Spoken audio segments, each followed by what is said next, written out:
Ano yung nararamdaman mo ngayon na nandito ka sa temple? Ano po, masaya po. Kasi parang I get to feel the spirit a little bit.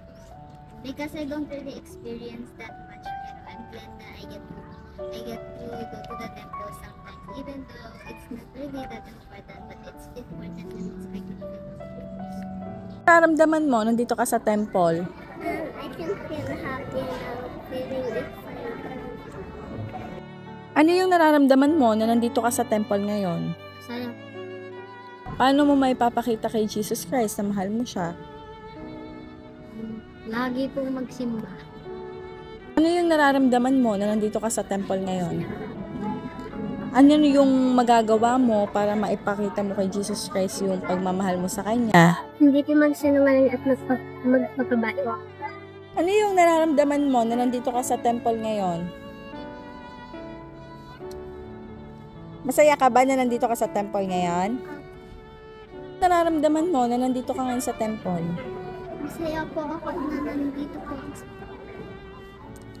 Ano naman yung gagawin mo para maparamdam mo kay Jesus Christ na mahal mo siya? Mahal na mahal ko po siya, tsaka mahal niya din po ako, tsaka pamilya ko. Nararamdaman mo nandito ka sa temple ngayon? Masaya po dahil po nakapunta po ako sa kanila. Ano naman yung gagawin mo para maiparamdam kay Jesus Christ na mahal mo siya? Pupay pala. Ano yung nararamdaman mo na nandito ka sa temple ngayon? Masaya po kasi po nakadating po ako sa bahay po ni Jesus Christ at napipitin ko po ay masaya po. Ano naman yung gagawin mo para maramdaman ni Jesus Christ yung pagmamahal mo sa Kanya? Magpupray po ako at magbabasa po ako ng scriptures. Ano yung nararamdaman mo na nakarating ka ngayon dito sa temple? Masaya kasi may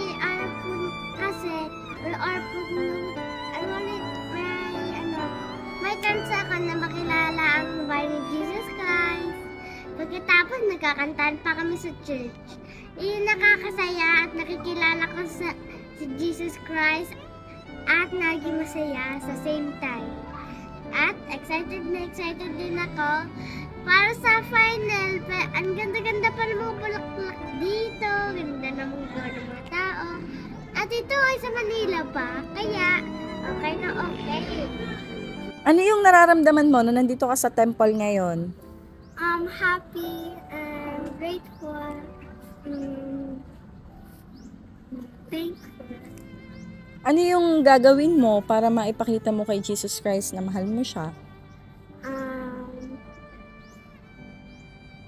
Always obey and maggagawa ng masama.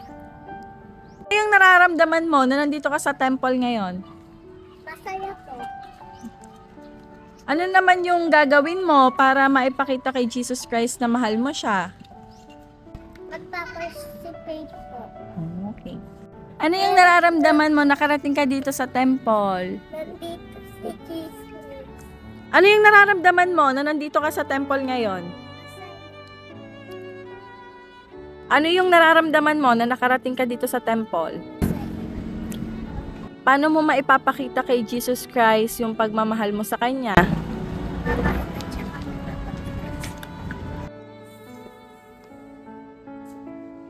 Ano yung nafe-feel mo?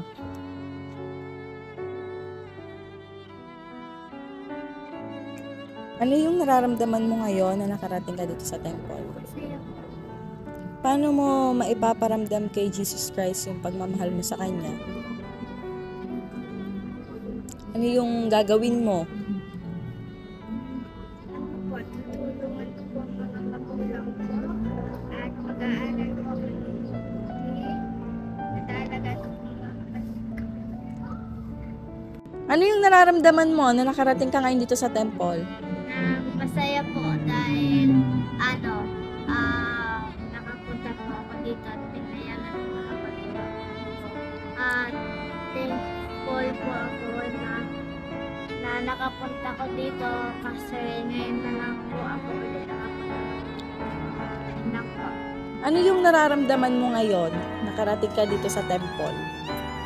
Right? Like whenever you visit the temple, you feel like the Holy Spirit is Real home, yeah, like that. Yeah. Thank you. Ano yung nararamdaman mo ngayon na nakarating ka dito sa temple? Kasi, Paano mo may paparamdam kay Jesus Christ yung pagmamahal mo sa Kanya? pray. Ano yung nararamdaman mo na nakarating ka ngayon dito sa temple? Masaya. Paano mo may paparamdam kay Jesus Christ yung pagmamahal mo sa Kanya? Ano yung gagawin mo para maiparamdam mo kay Jesus Christ na mahal mo siya? Magpa-pray. Ano yung nafe-feel mo ngayon na nakarating ka dito sa temple? Happy.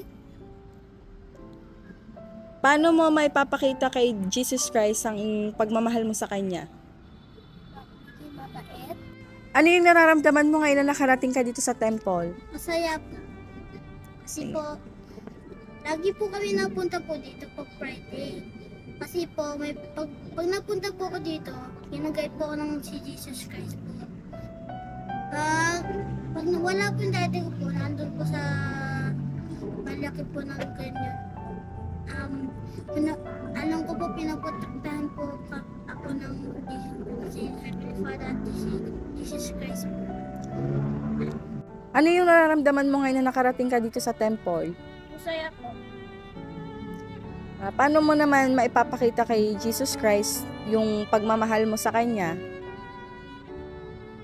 Magiging